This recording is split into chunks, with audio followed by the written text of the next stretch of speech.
The 1st century BC was a time of immense change and upheaval in the ancient world.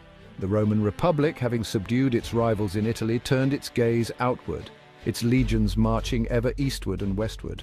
Roman power and influence were on the rise, driven by a potent mix of military might, political ambition, and a thirst for new lands and resources. The Mediterranean Sea, once a battleground for competing powers, was rapidly becoming a Roman lake. The Roman Republic, however, was not a monolithic entity.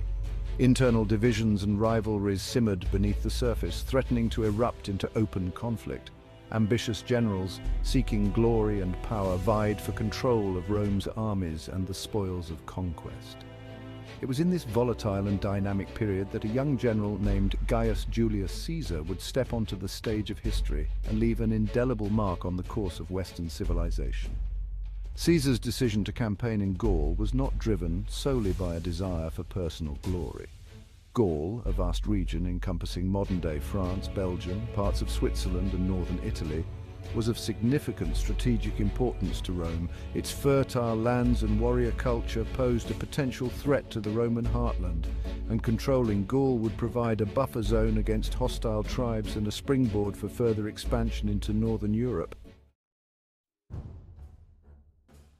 Julius Caesar, a man of immense talent and ambition, saw in the conquest of Gaul an opportunity to achieve lasting fame and advance his political career.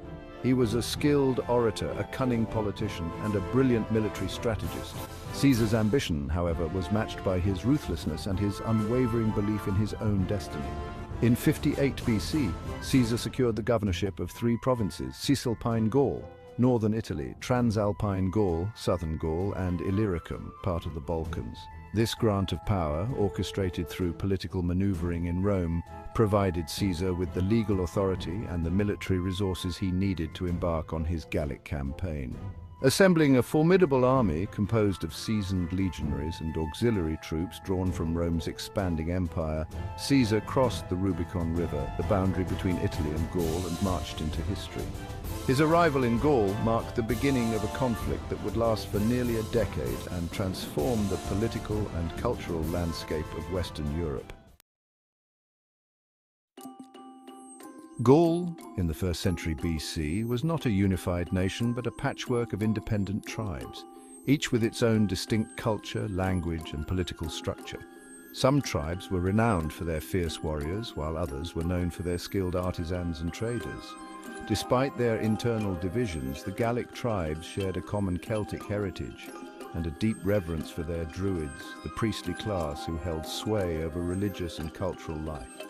The arrival of Caesar and his legions shattered the fragile balance of power among the Gallic tribes. Some tribes, sensing an opportunity to settle old scores or expand their territory, allied themselves with the Romans. Others, recognizing the existential threat posed by the Roman invasion, banded together to resist the invaders.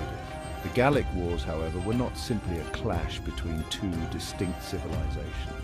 The conflict was marked by shifting alliances, betrayals, and internal divisions within both the Roman and Gallic camps. Caesar, a master of both diplomacy and warfare, skillfully exploited these divisions to his advantage, playing tribes against each other and forging alliances of convenience.